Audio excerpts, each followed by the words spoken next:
first gig was for a counterculture newspaper called the International Times, with a lot of Australian links there, yeah? Richard Neville and Martin Stanton and so on, yeah? And the house band of the International Times was Pink Floyd. So Pink Floyd played there. Also on the bill was Soft Machine, who were another very cool psychedelic English band. But it was a fancy dress party. Paul McCartney turned up with Jane Asher dressed as Arabs. Mick Jagger and Marianne Faithfull appeared. And there was a 52-gallon bubble bath, yeah? So it was a real psychedelic event. So that was the first gig in '65. Other things which are important happened here. A band that were called the New Yardbirds played here under the title Led Zeppelin for the first time. Immediately after that gig, Rob went off to marry and became a girlfriend.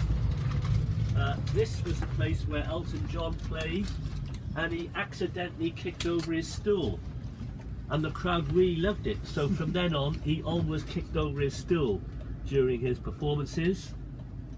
Eric Clapton has played here, and also Jimi Hendrix. Jimi Hendrix unfortunately had a couple of guitars stolen, so it's not a good venue for Jimi Hendrix. Moving up to the 1970s, the Ramones played twice in London, once here and once at Dingwalls.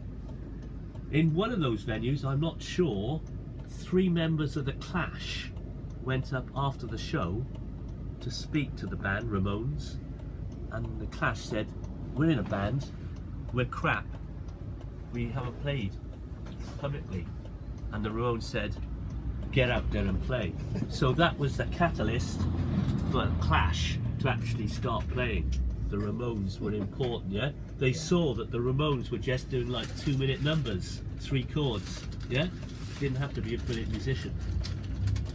And also, the day after the Ramones played, the Damned played for the first time. So if you like, the Ramones gig here kicked off the punk movement in the UK. Also, there's a nice story of the Doors. The Doors only played 3 times in England, twice here and once at the Isle of Wight. In the morning, Jim Morrison went down to Carnaby Street and he bought leather trousers, and that was his image from then on, always wearing the leather. So he bought the leather in London, but unfortunately they went out to Chelsea for a drink. They had a few beers, they smoked some marijuana, they came back here and the performance was a shambles. And so in Britain, their reputation as a live band is low. But when I say this to Americans, they say, yeah, all the Doors gigs were like that. They were always a shambles, so there was anything new. And actually, the Doors played, the Doors were top of the bill. The number 2 band were Jefferson Airplane. So yeah, so you can see this is a very good place. It's still a live gig. At the moment, or no, just finished the Apple Music Festival, iTunes Festival this year. Last time I was up here was, I think it might have been last Tuesday, and there were people sleeping. And I thought, well, it must be some big band. I don't know who it is, because the iTunes, they get really big bands.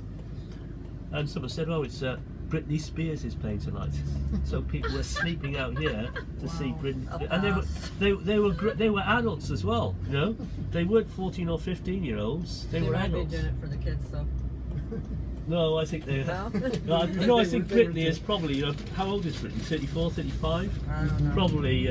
No, if you were 14 or 15 and you were a Britney fan, maybe 20 years later you wanted to see her. But evidently, she mimed badly, and the choreography was awful. Very often she pulled out because she wasn't confident of doing the moves. So, a bit of a shambles. Wasn't good, huh? The Saturday night though, Elton John played here, and that was really good. So Elton John. 600 people, really cool gig. And a little hint, if you, I mean, Camden is an interesting place. If you ever come into Camden, it's always best to take the underground to Chalk Farm and walk back. Camden Town station is always a nightmare, yeah? So it's always best.